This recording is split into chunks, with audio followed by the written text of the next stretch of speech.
In this presentation, we will continue on with our comprehensive proprietorship problem. We are on the adjusting entries, recording the third adjusting. For more accounting information and accounting courses, visit our website at accountinginstruction.info. Entry, that being related to depreciation. The adjusting entry, like all adjusting entries, will be at the end of the time period. This time period being January, the adjusting entry at the end of it then, January 31st. We're going to talk about depreciation, and before we get into what it is, we want to see if we can build as much as we can, just knowing that we're dealing with depreciation and it is an adjusting entry. We know from our adjusting entry thought process that they deal with balance sheet accounts above the equity line, more specifically asset or liability accounts. What they'll be, in other words, there'll be one asset or liability account and one income statement account. So we'll look for the asset or liability account other than cash that deals with depreciation. And if we go through this, we could say, how about, I don't know, accumulated depreciation? That's going to be the one. And again, a book problem is going to have to tell us that. They're going to have to say it's going to deal with depreciation, and we know that there's going to be one balance sheet account and one income statement account. So we should be able to look through a trial balance and kind of pick what we're going to be working with. In practice, of course, we would know that we're adjusting depreciation because that's part of our system, part of our process. So we will indicate that this is one of the accounts we'll be working with by right-clicking on this little box. I'm going to make it yellow and say that's probably one of the ones that we'll be dealing with. And then there's going to be one account below the blue line that's an income statement account, a revenue or expense account, according to our adjusting entry rules. And it's going to be something related to depreciation. So if we look through a trial balance, we'd probably see something called something like depreciation expense. So that's going to be the other one. Again, it's going to be pretty straightforward for a lot of these adjusting entries as far as book problems go. They're going to have to tell us they're dealing with depreciation or some key term, supplies, depreciation, insurance. And then we can go through here and basically pick up the two accounts if we have a trial balance in front of us, which I recommend doing as much as possible. This is like our best cheat sheet we can have. In practice, of course, we would know which accounts we're going to be adjusting because that's part of our process that we have set up. It would be same from month to month. Okay, so now we know which accounts are affected. We know that these are expenses, and all income statement accounts, they only go up. They go up in one, they all go up. And we know the expense accounts are debit balance accounts, and therefore they're going to go up in the debit direction.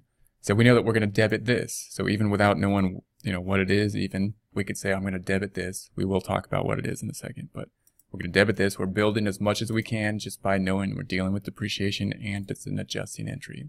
We're going to right click and paste it here in C11. And then if we debit that, we're going to have to credit the other one. So we know that much. Again, I don't know the dollar amount yet, but I know this just by the fact that it's depreciation and an adjusting entry. So we'll right click and paste it. And there we have it. I'm going to go to the Home tab, Alignment, and increase the indenting, probably done for you already. There we have it. So we know all that by just knowing that it deals with depreciation and it's an adjusting entry. Now we need to know a little bit more about this in order to know why we're doing it and what the amount will be. And like all adjusting entries, there's kind of a story that we need to know, that we're basically finishing a process with these. So we need to know how did the story start, and we need to be able to assume it or reconstruct it and then finish it. So the adjusting entry for accumulated depreciation is intimately related to property, plant, and equipment. These two accounts are linked. So remember, when we bought the equipment, we debited equipment, and when we buy equipment, we credit either cash or accounts payable, or the owner put the equipment in some of the equipment. And so that's what happened there. Now, why didn't we debit equipment expense as we do when we buy like the utilities or something? Because we haven't yet consumed it yet. So that's the story. We put it on the books as an asset. We haven't yet consumed it. What are we doing now then?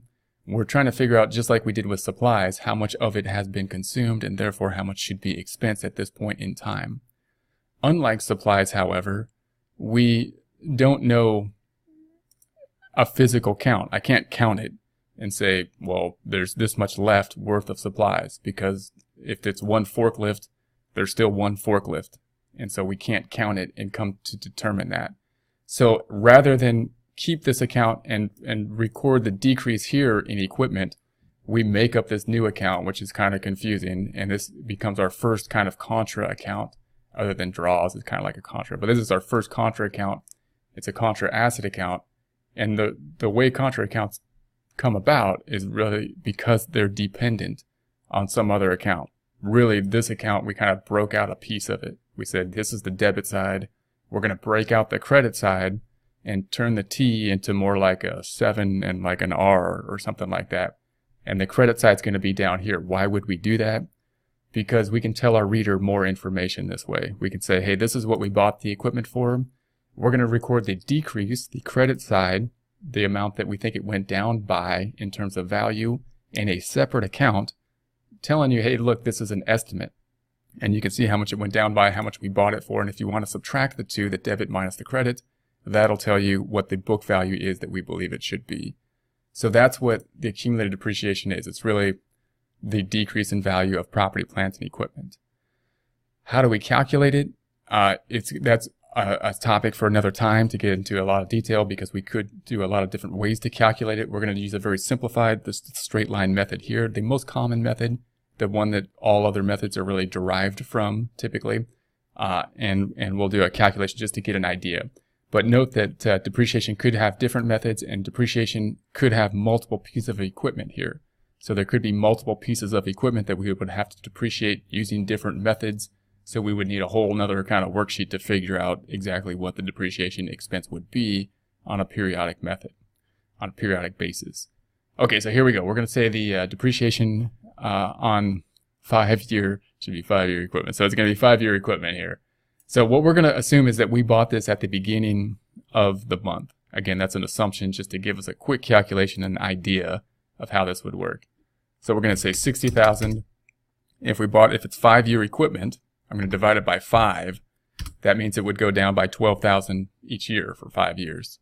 And it's only been 1 month that has passed. So I'm going to take that and divide it by 12 months. To say that 1 month's worth of depreciation on this kind of simple, this straight line calculation would be 1,000. Now again, I know we had a couple pieces of equipment and we may not have bought it in January.